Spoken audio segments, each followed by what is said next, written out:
Всем привет!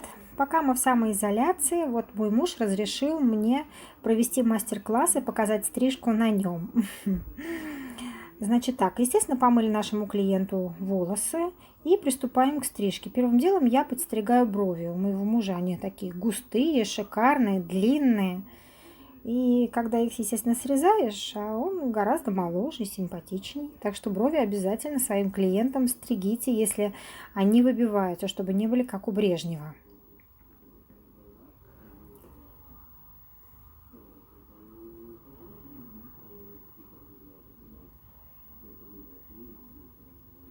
Отделяю топ-зону и верхнюю затылочную зону. Я вам сейчас покажу, какой пробор. Вот такой. Почему я делаю такой пробор? Именно потому, что если вы посмотрите вот сбоку на затылок, затылок у нас такой получился заваленный. Поэтому для того, чтобы создать объем в этом месте, я буду простригать его отдельно. И приступаем к самой стрижке. Я люблю стричь виски диагональными проборами, но стрижка у меня равномерная, то есть 90-90, прямой срез. Прядь переходящая. Еще раз. Стригу стрижку равномерную. Все пряди у меня одной длины. Натяжение 90 к голове, срез 90 к пряди. Прямой. Я перешла за ушко. И дальше я буду свою контрольную прядь опускать ниже.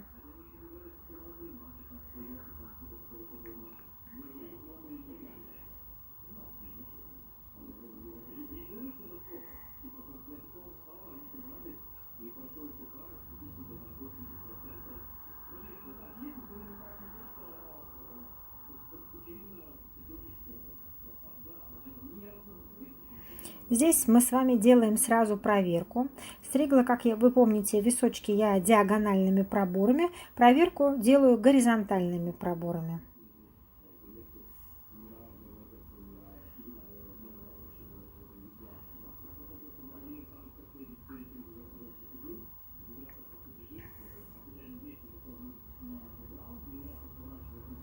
Сразу же можете сделать немного окантовку у виска, если вас это раздражает. Здесь конкретно неправильный рост волос, и волосы начинают подниматься, торчать, поэтому я чуть-чуть сразу же убираю. Оформляете ушко, так как стрижка у нас удлиненная. Вы помните, что короткая стрижка стрижется по росту волос, а удлиненная стрижка, так же как и женские варианты, стрижется по раковине окантовка. Ну, если у вас клиент любит, естественно, закрывать уши, то вы уже определяете длину, какую вы тут сами считаете нужным. Видите, по раковине я стригу.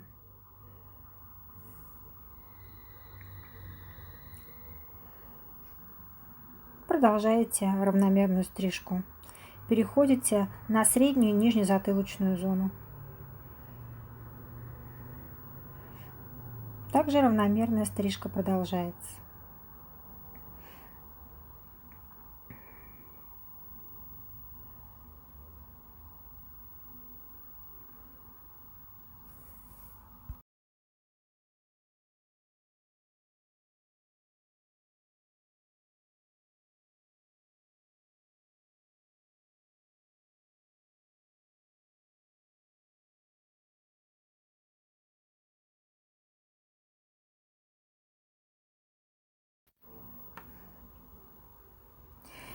Ну и еще, как всегда, я вам напомню, чем мельче вы делаете проборы, тем точнее у вас стрижка, меньше вам придется ее дорабатывать.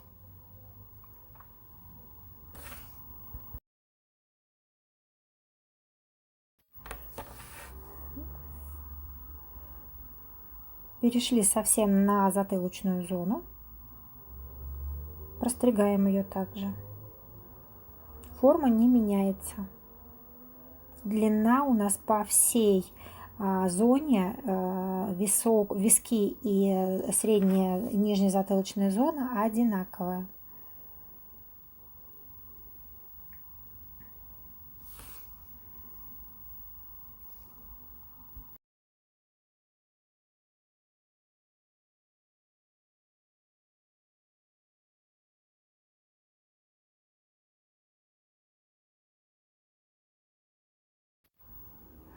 Вот переходим мы с вами на другую сторону. Также отделяете эту зону пробора.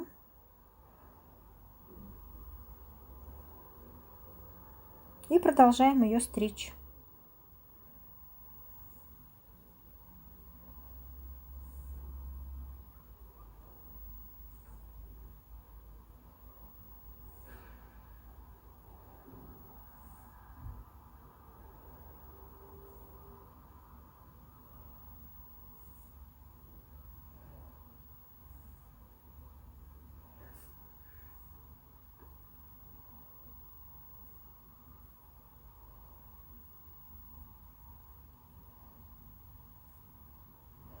Вот вы переходите до ушка. Если вам удобно стричь в эту сторону, вы так и идете до височка. Если неудобно, то вы переходите, как перехожу я. То есть я перехожу на висок опять диагональными проборами. Стрижка будет.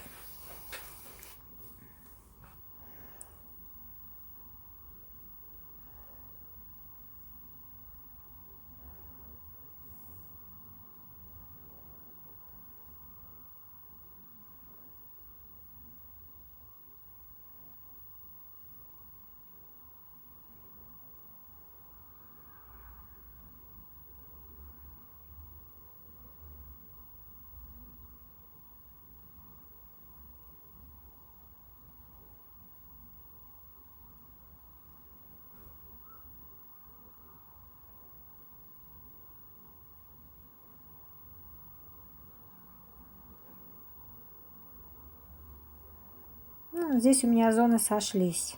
Опять же я делаю проверку.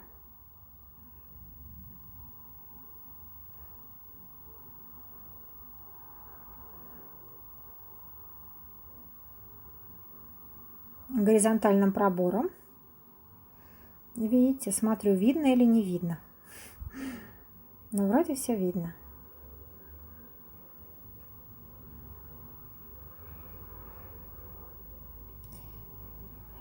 И можете сразу немного доработать височек.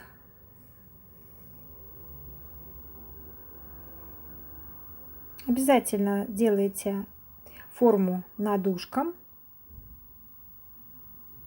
Длину, как я вам уже говорила, вырезаете ту, которая нужна. Либо закрываете ушко, либо не закрываете. Я, как видите, по краю ушка это делаю. А раз по краю ушка, значит, соответственно, я буду стричь, еще раз повторю вам, по раковине, по ушной раковине. Создавать форму. Придерживаете пальчиками ушко и по ушной раковине делаете, создаете окантовку.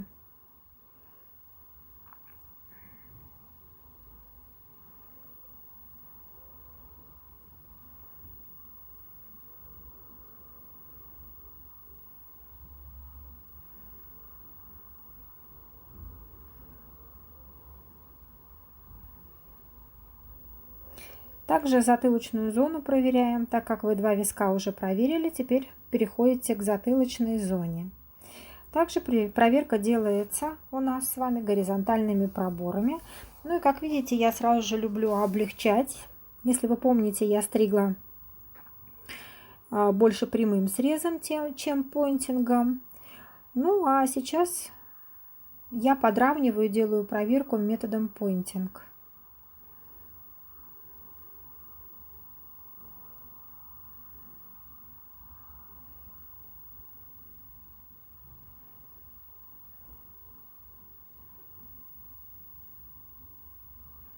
Все зоны должны у вас идеально сойтись. Как видите, у меня все очень хорошо сошлось.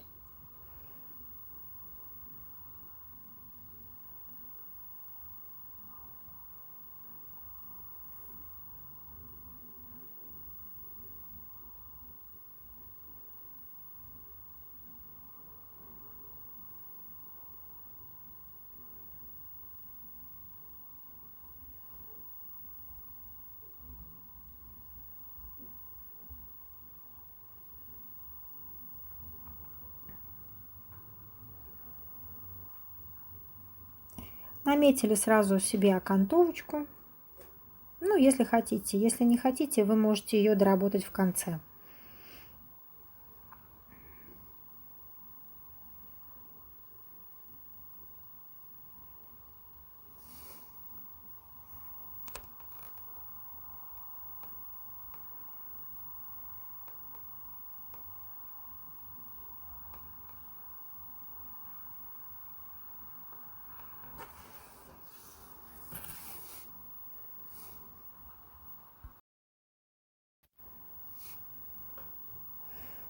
здесь мы все доработали и переходим уже к верхней затылочной зоне.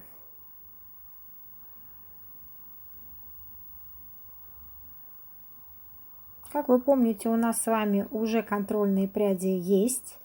И так как у нас с вами приплюснутый затылок, я все прядки подчесываю к контрольной пряди, которая была у вас уже сделана треугольником.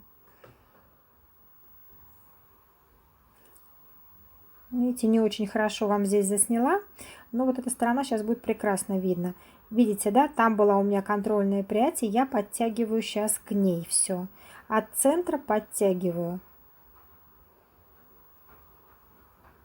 То есть у меня получилась форма треугольника с удлиненной в центре. За счет этого у нас с вами создался и такой естественный объем. В сухом виде, естественно, уже здесь мятины не будет. Вот здесь я показываю, что у него мятина. И вот я создала форму треугольника. Сейчас мы с вами продолжаем стрижку. Отделяйте следующий ряд для стрижки. И продолжаем с вами встригать нашу уже топ-зону к нашей височной. Опять же, перпендикулярно виску у меня с вами идет стрижка.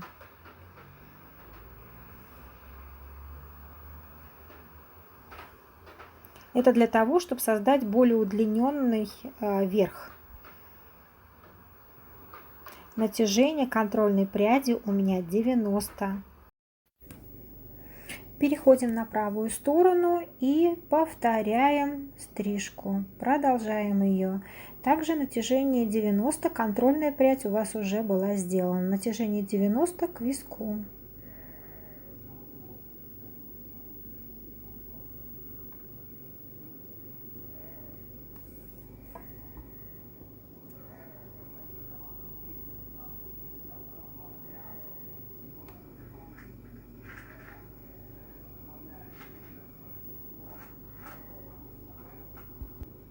Вы можете делать проверку, простригая каждый ряд и проверяя его. Но так как я уверена в том, что я сделала все правильно, я проверяю сейчас все равно общую длину волос. Как видите, я довольна, и поэтому продолжаю стрижку. Теперь мы переходим с вами к теменной зоне, к топ-зоне. Опять же, встригаем ее в нашу форму. Как видите, здесь хорошо видно, что натяжение к вискам у меня 90.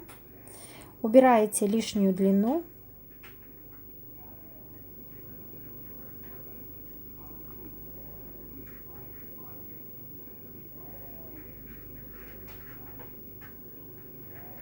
Не принципиально, с какой стороны вы начинаете. Начинаете с той, с которой вам удобнее. Удобнее слева начинаете слева, удобнее справа начинаете справа.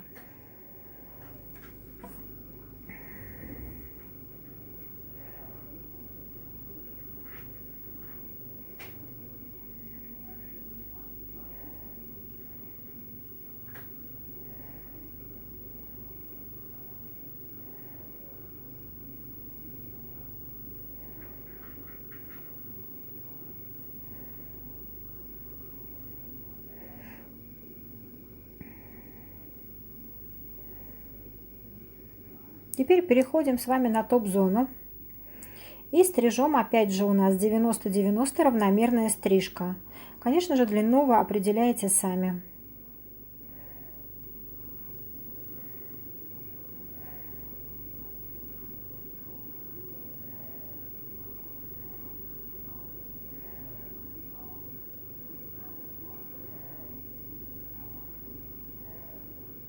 «90 натяжение, 90 срез». Но, как видите, топ-зону я простригаю методом pointing, для того, чтобы сразу сделать более мягкий срез.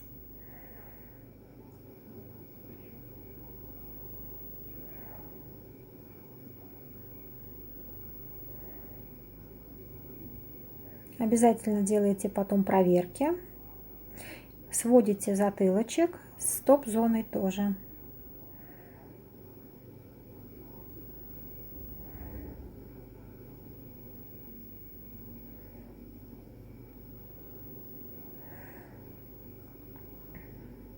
переходите к оформлению челки.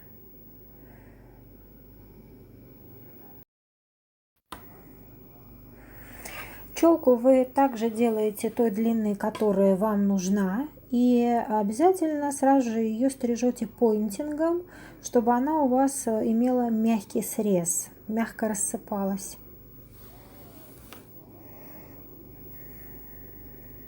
Вводите челку в височек.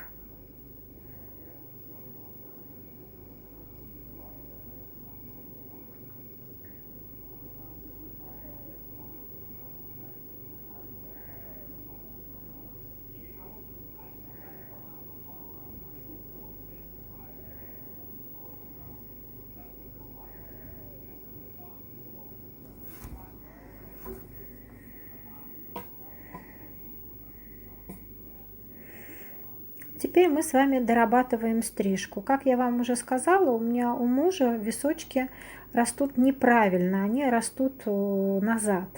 Поэтому обязательно дорабатывайте так, чтобы у вас красивая форма получилась, сохраняя при этом длину.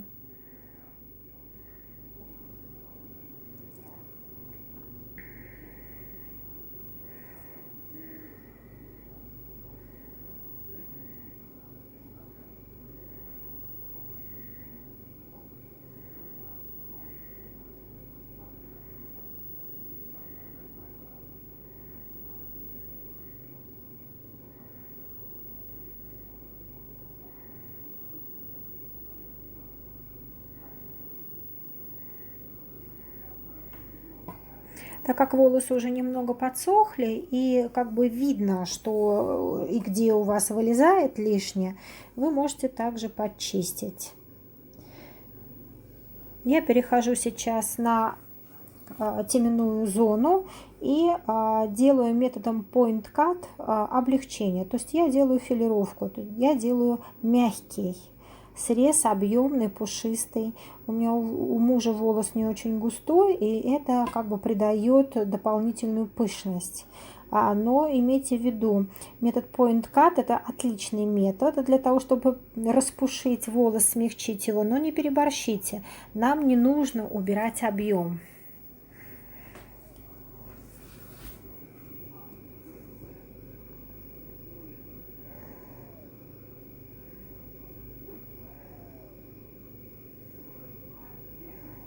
Также методом Point Cut облегчаете все остальные зоны, если это требуется у вас. Вы смотрите на форму и уже как бы решаете сами. Вот я вижу, что просто в некоторых местах у меня получилось гуще зрительно. Естественно, длина у нас одна и та же, мы с вами проверки делали. Но так как идеальных черепов нет, вы знаете, у клиента у всех головы разные, и рост волос у всех разный, поэтому вы должны стрижку довести, конечно же, до идеала. После этого берете уже окантовочную машинку и начинаете дорабатывать окантовку. Начинайте, естественно, с височков у лица, да? Ну, височки у нас и есть у лица, но начинаете с лица. Вот пальчиком я вам показываю, придерживайте, для того, чтобы вам ушко не мешалось. Сначала настройте свое положение для того, чтобы не порезать клиента. И подчищаете машинкой ненужные лишние волосочки, создаете идеальную форму.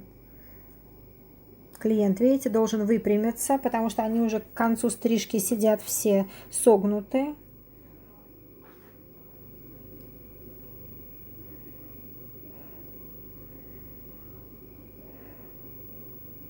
Подчищаете шейку. У некоторых мужчин волосы растут гораздо ниже линии воротника, поэтому вы уточняете, как клиент ходит. Ну, вы, как правило, видите, когда он к вам приходит в рубашке, он пришел либо в футболке, чтобы у него растительность со спины не вылезала на шею. Обязательно зачищайте. И делайте идеальную окантовку.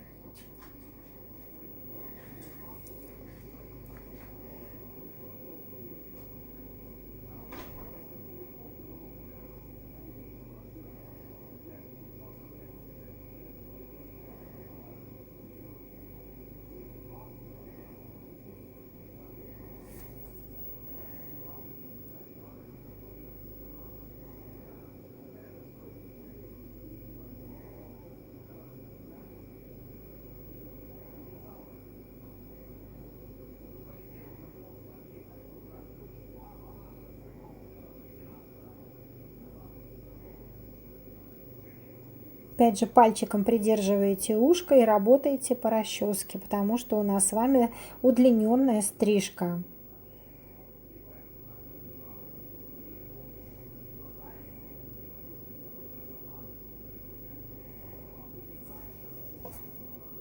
Дальше сметаете волосы с шеи. Хотите полотенчиком, хотите сметкой, но сметка, естественно, должна быть обработана сметкой. Еще раз идете мыть. Вот приблизительно такой вариант стрижки у нас готов. Укладка или сушка — это уже по желанию клиента. Пользуйтесь!